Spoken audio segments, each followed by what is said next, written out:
war rages between the witches and the remnants of humanity ruled by the church. In a distant territory controlled by one of the witches, papal scouts have discovered a wreckage of a ship that had been lost for several centuries. It carried a valuable artifact, one that could alter the course of the conflict. To recover it, the Vatican has dispatched one of its best witch hunters. Only he can face the witch by means of his powerful magic. Hunters like him are called prayers, and the substance running through his veins that gives him arcane powers is known as Witchfire.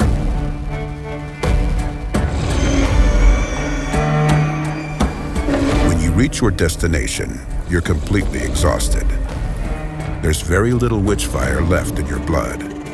One of the first things you must do is replenish your powers. The fastest way to do it is to fight the witch's minions, ghouls and wraiths.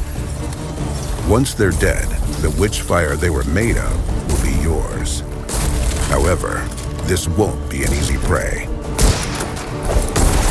The world of Witchfire is a place where everything is trying to kill you. Monsters prowl the area, treasure chests turn out to be deadly traps, and lethal contraptions stay hidden from view. If you waste bullets, ignore your stamina, and take your opponents for granted, you will die. And this can happen in a myriad more ways. Getting killed means that you lose all your loot, although it's possible to recover it, and the monsters you've eliminated come back from the dead. What's even worse, once the witch senses the powerful intruder who hasn't died so far, she will start throwing deadly curses at you, called the calamities. These can raise the dead from their graves or conjure a fog to unleash a hunt for your soul. She will stop at nothing to drive you out of her realm. And if this doesn't work and you still brazenly cling to life, amassing more power and a greater arsenal, then the witch will dispatch new types of minions and set traps the likes of which you have not seen.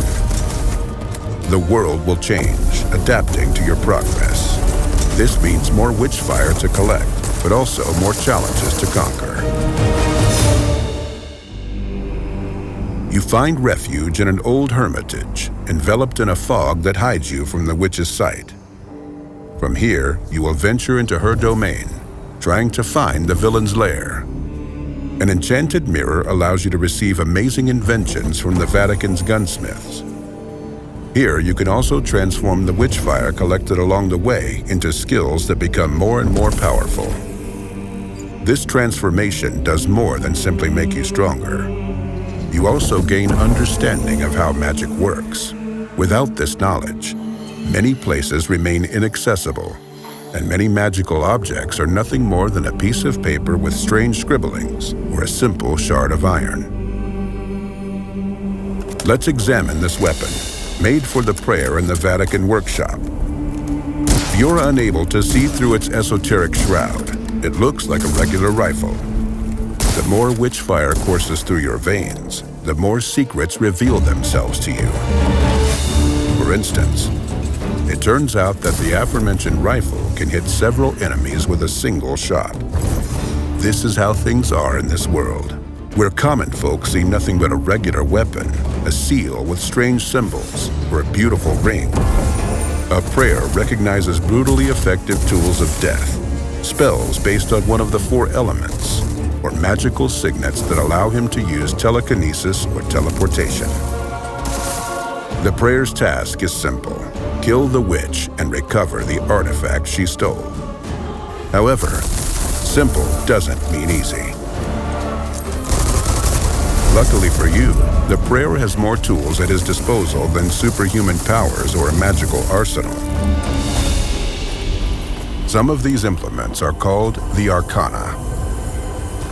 Crystals that are created from Witchfire in the most magic-infused spots allow the prayer to alter reality, if ever so slightly.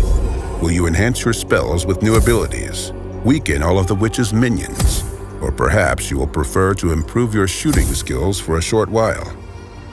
Still, the most powerful force the prayer can wield is not a weapon, a spell, a magical object, or even the arcana.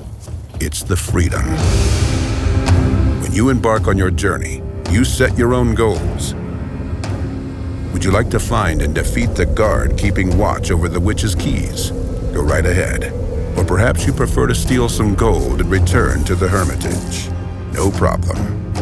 Why don't you test a new weapon and collect enough Witchfire to develop another skill? There's nothing stopping you.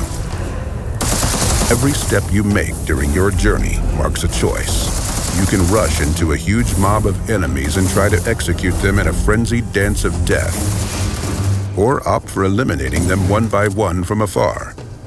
Steering clear from a fight is an option, as is provoking more fights for bigger rewards. This freedom means that there isn't just one correct method to defeat the witch. The prayer is not bound by time restrictions, and the Vatican doesn't care what methods he employs. A sharpshooter's agile fingers, a tactician's analytical mind, or special powers and magical objects.